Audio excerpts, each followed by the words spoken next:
Have you ever stopped to think about how many people around you are just pretending to be good? Diogenes of Sinope, a philosopher from the 4th century BC, had a pretty straightforward answer to that. Almost all of them. He lived in a barrel, despised social conventions, and had a simple mission: to show how society as a whole was just one big theatre of lies. This man walked through the streets of Athens with a lantern in broad daylight, saying he was looking for an honest man. Spoiler alert, he never found one. Diogenes wasn't just being provocative. He had discovered something that still makes people uncomfortable today. We live surrounded by people who wear masks of kindness, but inside, they're completely different. Diogenes' cynical philosophy wasn't about being grumpy or negative. It was about having the courage to see reality as it really is, without the pretty filters that society forces us to use. And this lesson has never been as relevant as it is today. How many smiles did you receive today that were completely fake? How many times did someone ask you, "How are you?" without really wanting to know the answer? We live in a society where politeness has become a theatrical performance, and we're all actors forced to play roles we didn't choose. Diogenes saw this with total clarity. For him, gestures of civility were like makeup. They only served to hide people's true faces.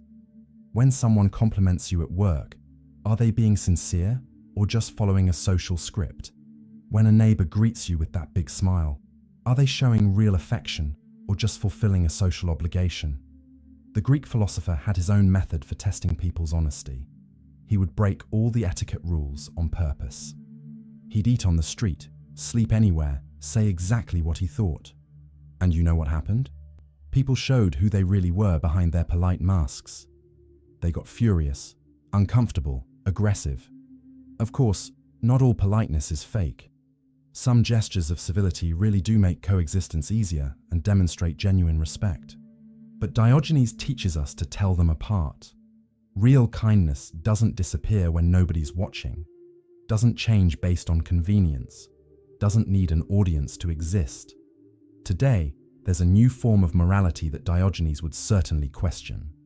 Political correctness turned into dogma. I'm not talking about respecting differences. That's always been important. I'm talking about when that respect becomes an empty ritual, a list of forbidden and approved words that you follow without thinking. Watch how some people talk. Every sentence seems to have gone through an internal filter, checking if it's aligned with the moral expectations of the moment. They don't express thoughts. They recite social catechisms. It's as if they've memorized a manual on how to be a good person, but forgot to develop genuine goodness.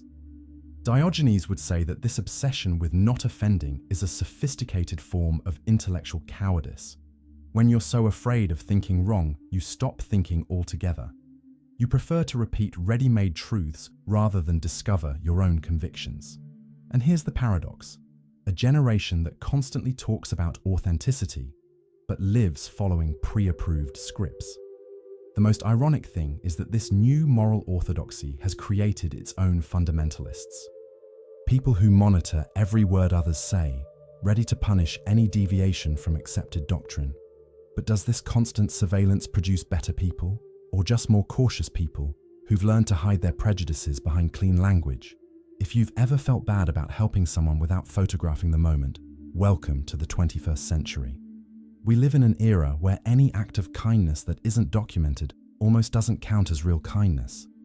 It's as if generosity only exists when it has an audience. Diogenes lived in an age without cameras, but he perfectly understood this type of moral theatre.